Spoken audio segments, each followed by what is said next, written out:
Next topic is linear form of differential equation. हमने सबसे पहले क्या किया, वेरिएबल सेपरेशन की, उसके बाद होमोजीनियस फॉर्म लगाई। मान के चलो उन दोनों में से भी यदि कोई कंडीशन नहीं है तो हमारे पास नेक्स्ट कंडीशन है linear form of differential equation. अब इसकी पहचान कैसे होगी कि ये वाली फॉर्म कब अप्लाई होगी। तो हमारे पास इसमें कंडीशन होती है कि d y upon d x plus p of y और ये जो पी है ये फंक्शन ऑफ एक्स होना चाहिए इज इक्वल टू क्यू।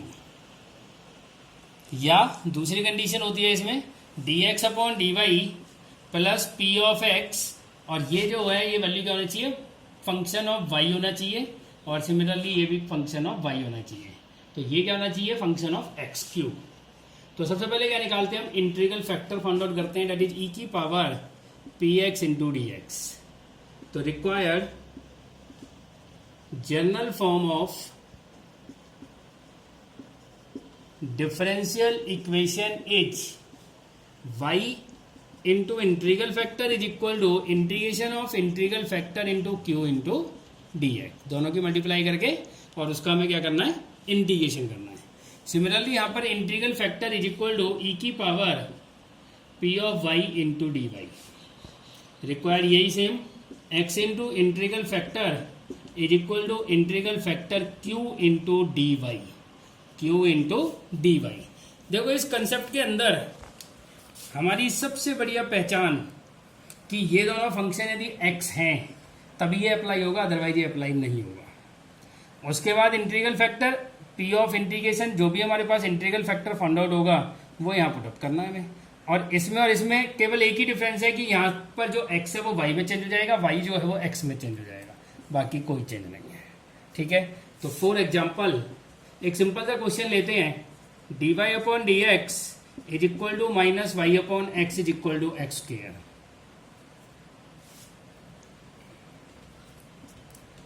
तो comparing with d y upon d x plus p y is equal to q. तो p is equal to minus one upon x, q is equal to x square. Integral factor is equal to e की power integration of P x into d x, minus one upon x into d x और ये होता है minus of log of mod x, power ऊपर चली जाएगी, ई की power mod x की पावर माइनस वन। तो ई की पावर लॉग फंक्शन जो होता है वो हमारे पास क्या रिजल्ट होता है, फंक्शन के इक्वल। तो इसका मतलब ये वैल्यू किसके इक्वल आ गई, एक्स की power minus one, that is one upon x. तो इंटीग्रल फैक्टर क्या हो गया हमारे पास, वन अपॉन एक्स हो गया। तो अब हमें फॉर्मूले में पुटअप करना है। तो फॉर्मूला क्या बनेगा हमारा, required general form of differential equation is y into one upon x is equal to one upon x into x square into d x. X x cut गया तो y upon x is equal to x square by two plus c. क्या बार question में y की value पूछी जाती है तो x की मल्टीप्लाई कर दो दूसरी साइड और plus c x. This is the your result. Solve the differential equation cos square x d y upon d x plus y is equal to ten x. देखो एक सिंपल सी सोचने वाली बात है, सेपरेट में ऐसे कर नहीं सकता, होमोजीनियस फॉर्म ये हमारी है नहीं, तो इसका मतलब लीनियर फॉर्म ही लगेगी। अब लीनियर फॉर्म के लिए पहली कंसेप्ट ये है कि d y upon d x का कॉफिशिएंट वन होना चाहिए। तो वन बनाने के लिए हम क्या करेंगे, cos स्क्वायर एक्स से डिवाइड करेंगे।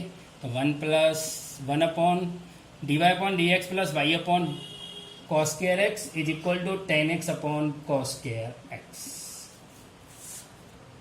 On comparing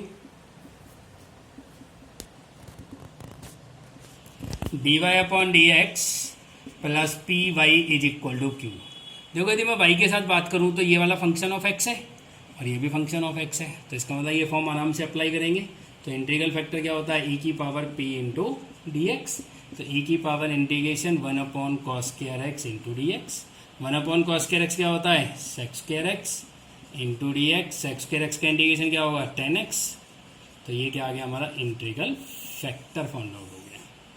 इसके बाद क्या करते हैं हम, फॉर्मूला अप्लाई करते हैं, required general form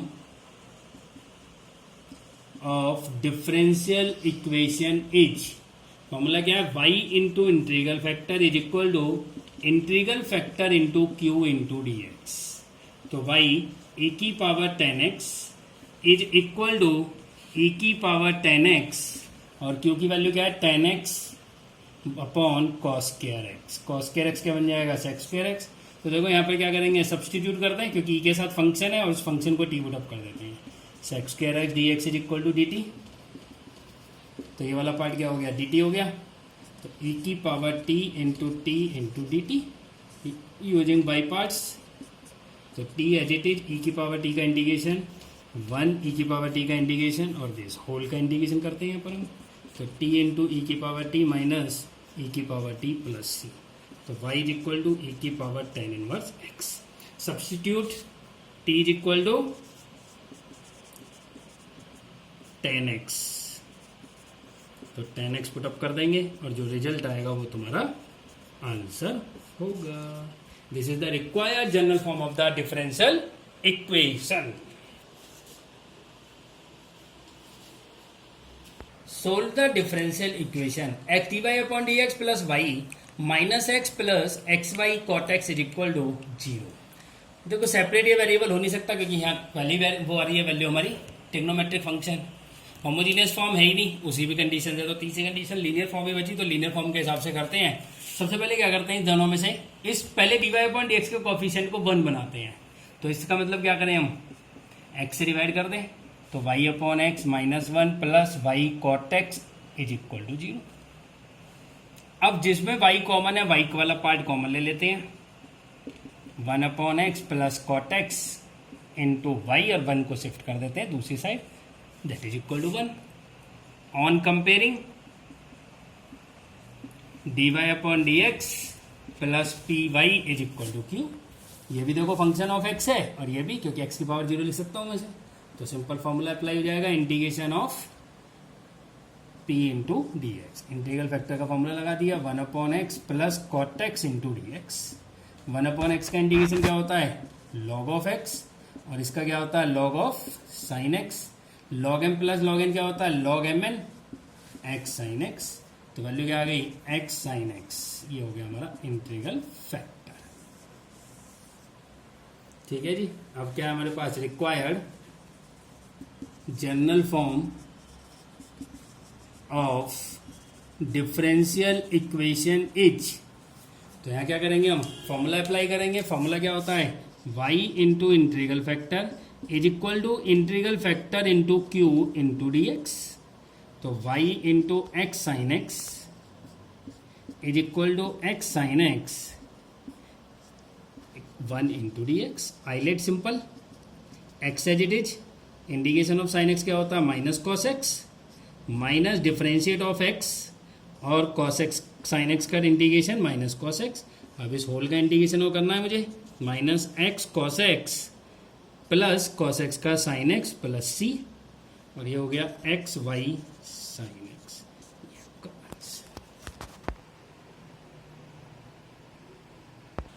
solve the differential equation x plus 3y square d y upon d x is equal to y where y is greater than 0।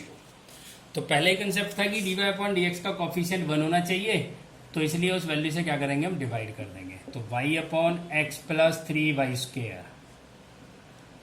अब देखो अपॉन में प्लस है तो मैं इसे सेपरेट कर नहीं सकता। इसका मतलब ये वाली कंसेप्ट जो लीनियर फॉर्म में हमारी फर्स्ट कंडीशन थी वो भी फेल हो गई। अब इसका मतलब क्या है कि मुझे सेकंड वाली कंडीशन अप्लाई करनी पड़ेगी, that is d x upon d y. X plus 3y square upon y d x upon d y is equal to x upon y plus 3y। Separate कर दिया। अब x वाली value को shift किया minus x upon y is equal to 3y। Comparing with d x upon d y plus p x is equal to q. अब देखो जो p है वो भी मेरे पास क्या है y की फॉर्म में है, ये भी y की फॉर्म में। तो सिंपल हो गया इंटीग्रल फैक्टर क्या फाउंड आउट हो गया e की power minus 1 upon y into d y minus log of y. Power को लॉग से ऊपर ले गए फंक्शन के साथ, तो e की पावर लॉग फंक्शन क्या हो गया function that is 1 upon y. तो इंटीग्रल फैक्टर क्या हो गया हमारे पास 1 अपॉन 5। 1 अपॉन वाई के बाद क्या करेंगे फॉर्म है हमारी required general form of differential equation is. Formula क्या होता है, x into integral factor is equal to integral factor into q into d y. Integral factor कितना है 1/y, इंटीग्रल फैक्टर 1/y और q की वैल्यू क्या है 3y into d y. Y से y cancel, x/y is equal to 3y plus c, y को shift कर दिया 3y² प्लस cy आपका आंसर, ये आपका आंसर।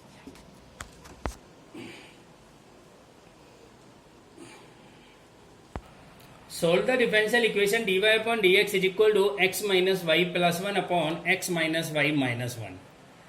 देखो सबसे पहला पार्ट है सेपरेट द वेरिएबल। मैं सेपरेट कर नहीं सकता क्योंकि एक कांस्टेंट वैल्यू और वाई एक्स के बीच में भी माइनस का साइन है। दूसरी वैल्यू मेरी होमोजीनियस फॉर्म है, पावर 1 है लेकिन ये 0 है पावर में, इसका मतलब होमोजीनियस भी फेल है। थर्ड फॉर्म है हमारी p y is equal to q, वहां से कोई कंसेप्ट लग नहीं रहा क्योंकि वैल्यू को हम सेपरेट ही नहीं कर सकते, पी वाई और क्यू हम फाइंड आउट नहीं कर सकते। तो केवल यदि ऐसा क्वेश्चन आ जाए तो हमें सबसे पहले ये चेक करना है कि ऐसा तो नहीं है कि कोई राइट साइड में कुछ पार्ट कॉमन आ रहा हो देखने में। तो ये देखो हमारे पास कॉमन पार्ट आ रहा है that is x minus y. तो हमें क्या करना है कि इस वैल्यू को एक अनदर वैल्यू वेरिएबल के इक्वल पुट अप कर देना है। तो सिंपल 1 का एक्स का डेरिवेटिव 1 और वाई का d y upon d x is equal to z का d z upon d x. अब d y upon d x की जो वैल्यू है वो किसके इक्वल होगी, d z upon d x minus 1 के। तो यहाँ वैल्यू पुटअप की मैंने d z upon d x minus 1 is equal to z plus 1 upon z minus 1। तो d z upon d x is equal to z plus 1 upon z minus 1 plus 1। Taking LCM z plus 1 plus z minus 1 upon z minus 1, ये cancel d z upon d x.